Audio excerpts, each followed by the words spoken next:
ଆମେ ଆଗରୁ କୋଳଥ ଡାଲି ଟିକେ ଖାଉଥିଲୁ। କୋଳଥ ଡାଲି ଖାଇଲେ କଣ ହବ? ଥଣ୍ଡା ରୋଗ ହଉନଥିଲା, ଏସନଫୁଲିଆ ହଉନଥିଲା, ଷ୍ଟୋନ୍ ଫର୍ମେସନ ହଉନଥିଲା, ପଥୁରୀ ପଥର। କିନ୍ତୁ ବର୍ତ୍ତମାନ ସେ ରୋଗ କାହିଁ କରୁ? କୋଳଥ ଡାଲି ଖାଉ। ଆଗରୁ ଆମେ ମାଣ୍ଡିଆ ଯାଉ ଖାଉଥିଲୁ, ତା ଦ୍ୱାରା ଆମ ଲିଭର ବହୁତ ଭଲ।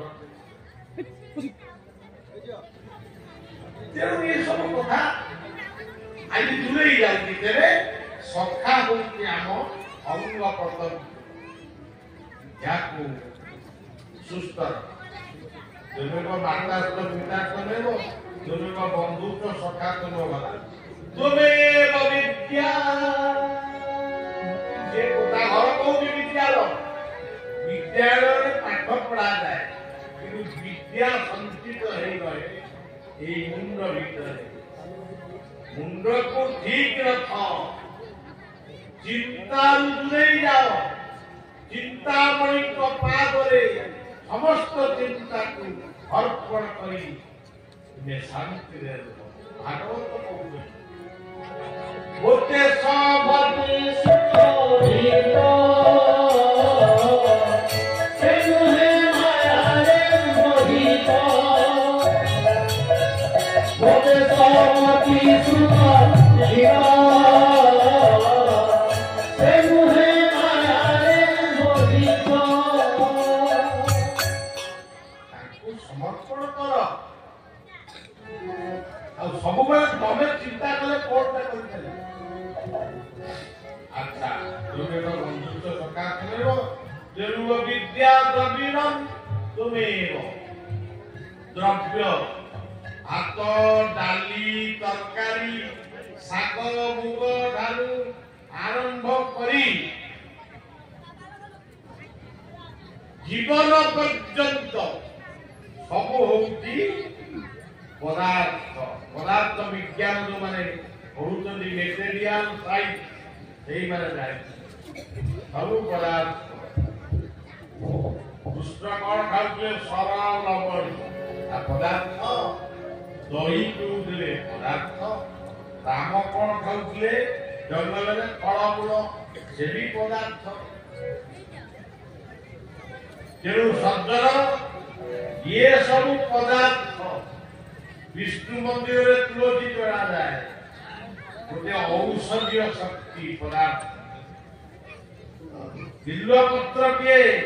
ଶିବ ଦୁର୍ଗାଙ୍କ ମନ୍ଦିରରେ ଲାଗେ, ସେ ପଦାର୍ଥ। ଆଜିକାଲି କେତେକ ବାବା ବି ଅଛନ୍ତି ପାଦରେ ତୁଳସୀ ଚଢାନ୍ତି। ମୁଁ ତାଙ୍କୁ କହେ ଯଦି ପାଦରେ ତୁଳସୀ ଚଢଉଛ, ମୁଁ ବିଛୁଆଟି ଗଛ ନେଇ ମୁଁ ଆପଣଙ୍କ ପାଦରେ ଚଢେଇ, ଆପଣ କୁଣ୍ଡେଇ କାଣ୍ଡେଇ ହେଲେ ନାଇଁ ତ? ସବୁ ଗୁଡାକ ଗୋଟେ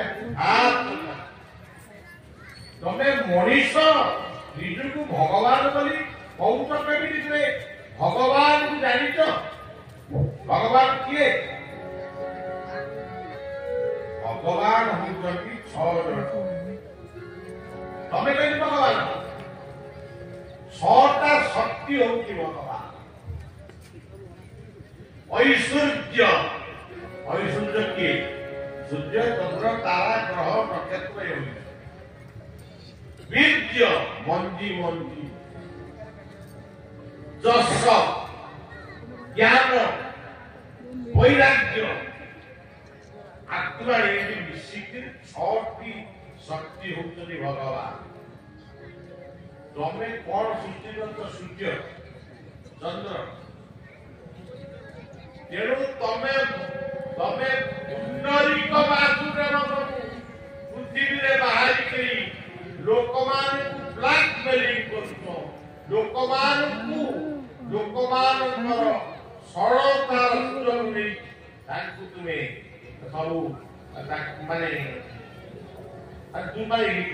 ଅଜ୍ଞାନ କରୁଛ। ସେମାନଙ୍କର କିଛି ମୂଳ ନାହିଁ।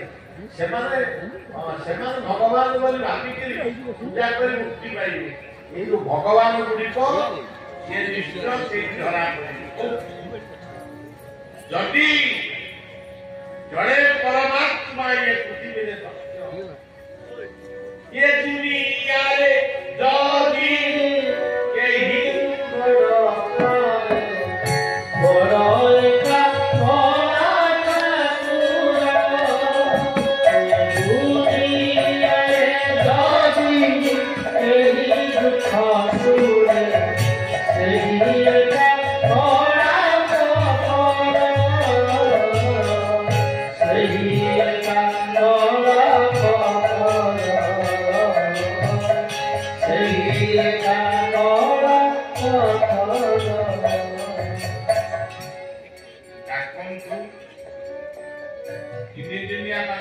कथा गोटे गोटे कथा मुझे पारि जो कथा ये जानी थाते केमिति से दुख शुण ये कालिया को डाक केमिति से न शुणी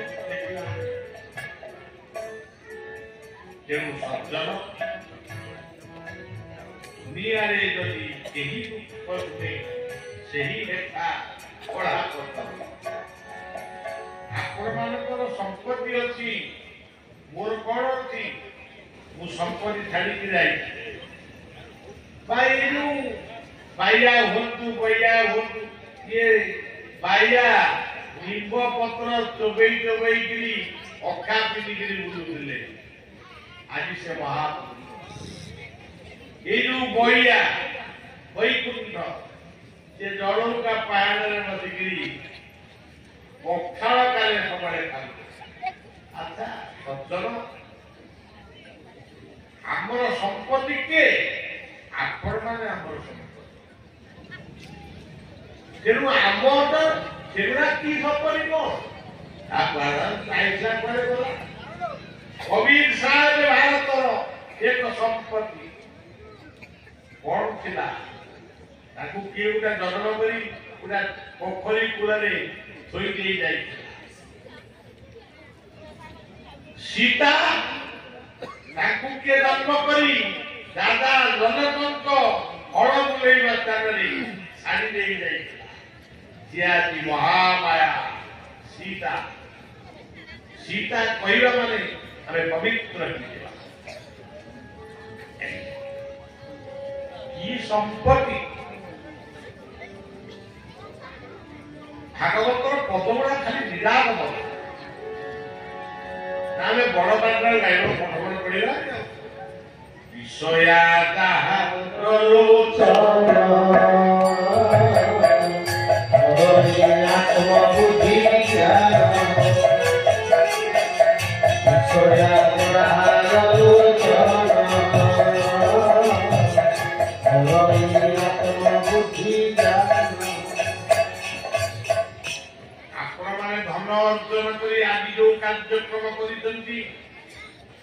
कार्यक्रम कम बड़ कथा कि धन अर्जनी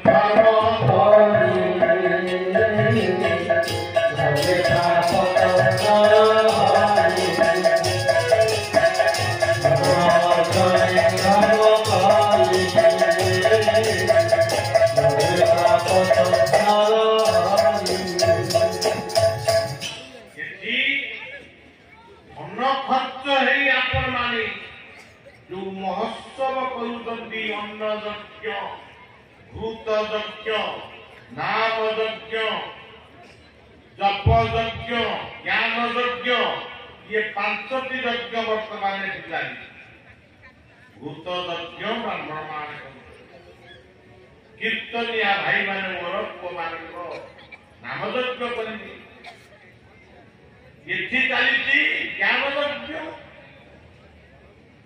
बढ़िया आदि कहला आउ प्रवक्ता आसिले किचुदा से भी कहे ज्ञान आ ब्राह्मण माने गायत्री जप करुचंती जप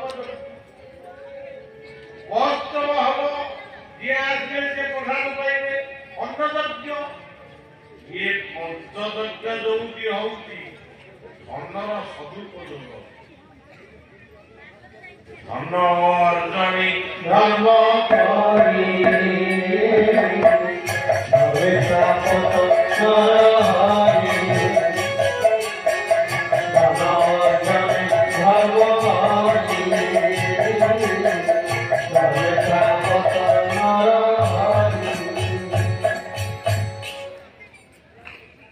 बहुत कथा अच्छी आउ कहवा समय नहीं खाली मन रखु सी होती पिता रूप माता रूप बंधु रूप सखा रूप द्रव्य रूप से आविर्भाव माया संसार